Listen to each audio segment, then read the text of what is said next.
Learn from an attorney what cyberbullying is and what, if anything, you can do to stop it.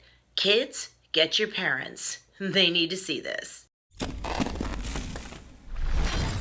Hi, I'm Stacey Storino, an attorney since 1998, certified life coach since 2015, and the leader in legal coaching that turns people into effective advocates for themselves and their loved ones when they're bullied, special needs, or both. Woman 101 stands for wisdom that turns victims into victors. Now, let's get down to the basics of what cyberbullying is and how we can get victims of cyberbullying and their families to take action.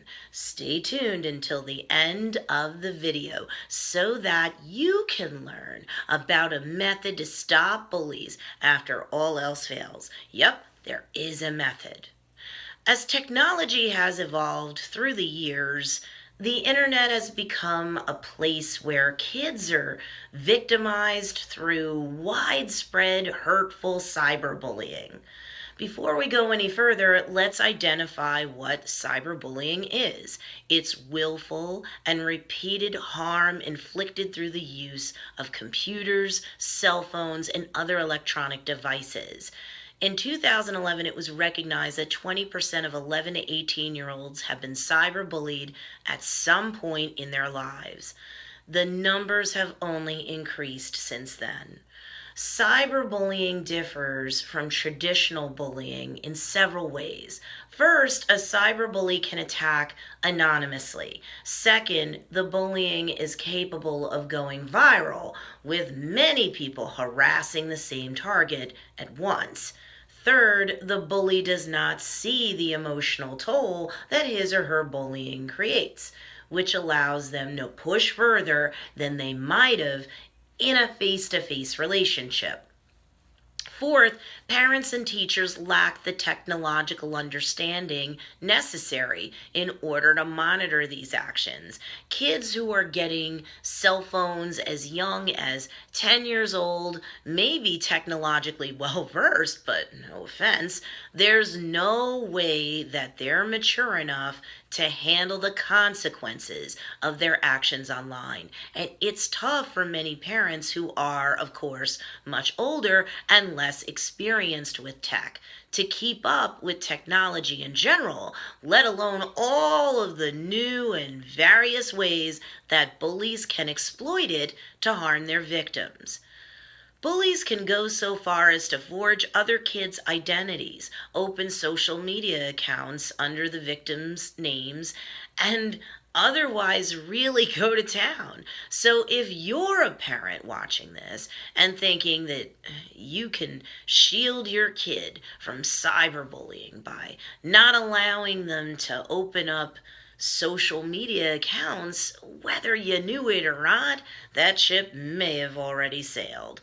Sure, it helps to keep your kids offline as long as possible until they're more mature and can handle things better. But what if they're being bullied and the bullies forge their identity and go online, create accounts, and really wreck their reputation? Many school officials will say that it's an off-campus matter and there's nothing they can do about it. Do you know whether that's even true? Meanwhile, you as a parent may barely understand what's going on online yourself, especially if you're a much older millennial or a Generation Xer. What's a parent or anyone to do when cyberbullying becomes part of the equation? First and foremost, make sure that your child feels safe. The safety and well-being of your child is, of course, VIP. Shower down love and unconditional support. But then remember, parents must demonstrate to their children through deeds as well as words that they are going to do what it takes to stop the cyberbullying. Second, talk to your child about what's going on and do it without judgment. Make them feel safe and do not minimize the situation or in any way make excuses for the bully or bullies. Third, collect evidence. I'm a litigator since 1998, and I'm telling you, evidence is everything when push comes to shove. Print out or otherwise obtain screenshots of conversations, messages, pictures, illustrations, etc. Document everything so that you have clear proof that your child is in fact being cyberbullied. Keep a record of anything you can, memos, notes, whatever that will preserve details such as location, frequency, severity of harm, third-party involvement, or witnesses, and the backstory if you know it. Fourth, work with the school. At this point, all schools in the United States should have a bullying policy, and most cover the topic of cyberbullying. Seek the help of the administration, especially where both the bully and the victim attend the same school. Fifth, do not contact the parents of the bully yourself. There's no version of that where you'll come out on top. Period. You'll just make things worse. The parents of the other kid or kids will just make up excuses, minimalize it, or explode with rage because they don't otherwise know what to do or how to cope. Stay away from them. Sixth, contact the platform where the cyberbullying occurred. Why? Because cyberbullying violates the terms of service of all legitimate service providers, such as websites, apps, the internet in general, or even cell phone companies. Seventh, contact the police whenever physical threats or violence is in the picture. Most states today have laws relating to online threats, and therefore law enforcement can and should assist in these situations. What do you do when your local police department isn't helpful? Don't prejudge. Start there for sure. But if they won't help, then contact county or state law enforcement officials. They should have more resources and expertise when it comes to dealing with technology-related offenses. 8. In the event that bullying is based on race, sex, or disability, contact the Office of Civil Rights of the U.S. Department of Education.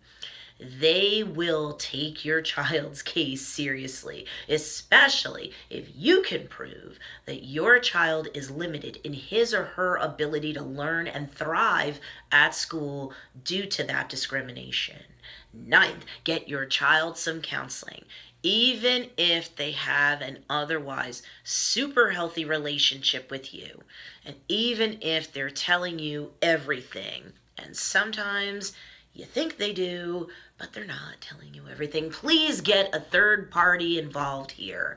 If nothing else, your child can vent out their fears and frustrations and can otherwise have healthy dialogue with an objective third party.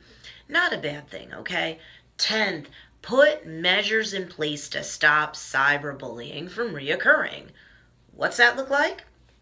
Set up privacy controls on every social media and other type of online platform where your child is being bullied so that bullies are blocked from continuing their attack. Don't forget to follow through with respect to Step 6. File reports whenever you need to, plus make sure your child knows that you've done all of these things and encourage them to keep the lines of communication open so that their relationship with you remains healthy and strong and their sense of self-esteem gets a boost. After all, you're not just lying down and taking it when it comes to cyberbullying, nor are you asking your child to. Gaining a support system that exists both on the school campus and off of it can keep a bullied child safer. And when all else fails, it's time to call in the cavalry, meaning having at least one adult who can serve as your advocate with the school system and, if need be, the police and the court system. You can't ignore bullying. It won't go away. Every study and survey shows that avoidance has no upside when it comes to bullying. And I've got a system called the Enemy Remedy that can help you or the ones who love you out big time. So make sure you check out the link down below in this video show notes for more details. Let me know in the comments section down below if you or someone you know has ever been cyberbullied and what happened as the result of it. Let all the other wise owls in the Woman 101 community support you. Remember, Woman 101 stands for wisdom, turning victims into victors. Be sure to subscribe to this channel and like this video and share this with anyone you know who could use some support. Woman 101, be wise with your heart.